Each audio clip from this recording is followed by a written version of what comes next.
Hi friends, இன்றைக்கி நம்ம என்ன பார்க்க போகிறோன்னா எல்லாருக்கும் ரொம்ப பிடிச்ச, குறிப்பாக குழந்தைகளுக்கு ரொம்ப பிடிச்ச ப்ரௌனி எப்படி செய்யலான்னு தான் பார்க்க போகிறோம். வாங்க வீடியோக்குள்ளே போகலாம்.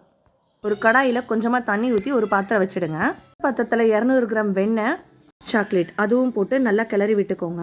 அதுக்கப்புறம் இது கூட கப் நாட்டு சர்க்கரையும் போட்டு நல்லா கிளறி விட்டுக்கோங்க. ஒரு கப் சர்க்கரையும் போட்டு நல்லா கிளறி விட்டுக்கோங்க. இந்த பதம் வந்ததுக்கப்புறமா ஸ்டவ் ஆஃப் பண்ணிடலாம். இப்போ நம்ம மாவு ரெடி பண்ணலாம். கப் மைதா மாவு, ஒரு கப் கோகோ பவுடர் நல்லா சலிச்சு எடுத்துட்டு, டீஸ்பூன் பேக்கிங் பவுடர், ஒரு டீஸ்பூன் உப்பு சலிச்சு எடுத்து அது கூட நல்லா மாவை மிக்ஸ் பண்ணிக்கலாம். பேக்கிங்கான பேன் ரெடி பண்ணலாம். எண்ணெய் இல்லைன்னா தேங்காய் எண்ணெய் இதை வச்சு இந்த பேக்கிங் பேன் ஃபுல்லாக நம்ம தடவிக்கலாம். எக்கு நல்லா அடித்து எடுத்துக்கோங்க. நம்ம ஏற்கனவே சாக்லேட் சுகர் போட்டு வச்சுருக்கிற அந்த பாத்திரத்தோடு போட்டு நல்லா மிக்ஸ் பண்ணிக்கோங்க.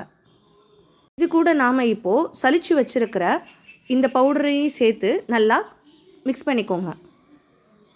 இதை நம்ம மிக்ஸ் பண்ணதுக்கப்புறமா மாவு ரொம்ப கெட்டியாக இருக்கிற மாதிரி இருந்ததுன்னா இது கூட கொஞ்சமாக பால் ஆட் பண்ணிக்கலாம். அதுவும் சேர்த்து நல்லா கிளறி விட்டுக்கோங்க. நம்மளோட மாவு இந்த பதத்துக்கு இருக்கணும். மாவு இப்போ ரெடி ஆகிடுச்சு, பேனும் ரெடியாக இருக்குது. இதை நாம் இப்போ பேனில் எடுத்துக்கலாம். பேனில் பட்டர் பேப்பர் போட்டுட்டு கூட நாம் கரைச்சி வச்சுருக்கிற மாவையும் நல்லா ஃபுல்லாக ஸ்ப்ரெட் பண்ணி விட்டுருங்க. இப்படியே கூட அவனில் வச்சிடலாம். நாங்கள் கொஞ்சம் டேஸ்ட்டுக்காக சாக்லேட் தூளாக எடுத்து அதையும் கூட இது கூட ஸ்ப்ரெட் பண்ணியிருக்கோம். ஏற்கனவே 350 டிகிரியில் ப்ரீஹீட் பண்ணி வச்சுருக்கோம். அதில் இப்போ இந்த பேனையும் வச்சுட்டு 30 மினிட்ஸ் செட் பண்ணிக்கோங்க. ஆஃப் ஆனதுக்கப்புறமா ஒரு 10 to 15 மினிட்ஸ் கழித்து நம்ம வெளியில் எடுத்துக்கலாம். கத்தியை வச்சு 4 பக்கமும் நல்லா கீறிட்டு அதை வேறு பாத்திரத்துக்கு இப்போ மாற்றிடலாம். பட்டர் பேப்பரையும் ரிமூவ் பண்ணிட்டோன்னா ப்ரௌனி இப்போ ரெடி ஆகிடுச்சு.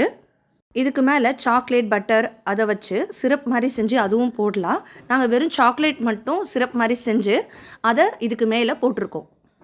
அதுக்கப்புறம் இது நமக்கு வேண்டிய ஷேப்பில் கட் பண்ணி எடுத்துக்கோங்க. பாதாம் பொடி பொடியாக கட் பண்ணி வச்சுருக்கோம். அதை இது மேலே ஸ்ப்ரெட் பண்ணிட்டோம். இப்போ நம்மளோட சுவையான ப்ரௌனி ரெடி ஆயிடுச்சுங்க. பாருங்க, பார்க்குறப்பவே சாப்பிட்ணும் போல் இருக்கா? எங்களுக்கும் அப்படி தான் இருந்துச்சு. இப்போ குழந்தைங்களுக்கு செஞ்சு கொடுங்க, விரும்பி சாப்பிடுவாங்க. செஞ்சு பார்த்துட்டு கமெண்ட்ஸில் சொல்லுங்கள். இந்த வீடியோ உங்களுக்கு பிடிச்சிருக்குன்னா லைக் பண்ணுங்கள், கமெண்ட் பண்ணுங்கள். சேனலை இதுவரையும் சப்ஸ்கிரைப் பண்ணலைன்னா மறக்காமல் சப்ஸ்கிரைப் பண்ணிவிடுங்க.